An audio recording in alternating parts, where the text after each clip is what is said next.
Welcome back to another episode of the SEC Sports Guys. I'm your host, Hunter Ames, joined here with Jason Lee, Coach Brandon Carden, taking a look at this year's Outback Bowl. It'll be on January 1st at 1 o'clock p.m. on ABC. The game we played at Raymond James Stadium in Tampa, Florida. It features the Florida Gators and the Penn State Nittany Lions. Joe Paterno and the Nittany Lions head south for a big matchup with the Florida Gators. This will be Urban Meyer's last game as a Gator, and Joe Pa will be seeking his 29th bowl victory.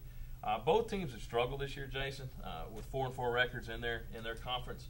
What do the Gators have to do offensively to give Meyer a nice going-away present?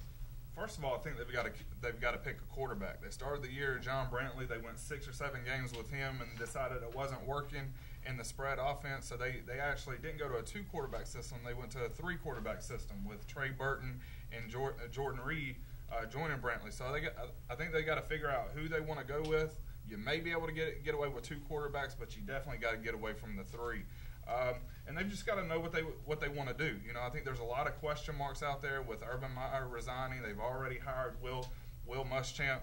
With Texas not having a bowl game, how much is Muschamp going to be in there getting ready for the bowl game? You know, so I just want to see an identity for Florida's offense. Go with that. See what happens. All right. And Brandon, defensively, what do the Gators need to do to stop this Penn State offense? Well, the one thing they got to do is they got to stop the run. Penn State's old school.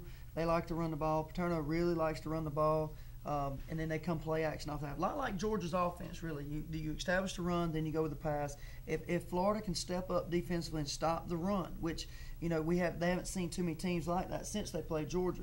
If they can step up and stop the run, I think Florida's defense will do fine. Coming into it, one advantage I think Florida's going to have, really, is it is in Florida. So they'll get a lot of fans in there. So I think that's one thing that will help Florida defensive-wise too, because, you know, anytime you're on defense, you got that crowd behind you. It's going to help you out a lot. All right. Prediction on this one? I went with Florida, and I went back and forth with this one. Only reason I picked Florida is because it is in Florida. I got Florida 21, Penn State 17. Okay, good one. Close one. With it being in Florida, I think Florida will have the momentum early. However, I just think that Penn State will find enough stops defensively against Florida's offense. I think they've struggled too much this year. You've got 2 7-5 teams, but if you look at Penn State's record, all 5 losses are against top 20 opponents. So in the end, I've got Penn State 24-14 over Florida. Just don't think they can score enough. I'm taking Florida by 2 scores in this one, 28-14. I think the SEC takes care of business here. The Gators give Urban Meyer something nice to leave the university with.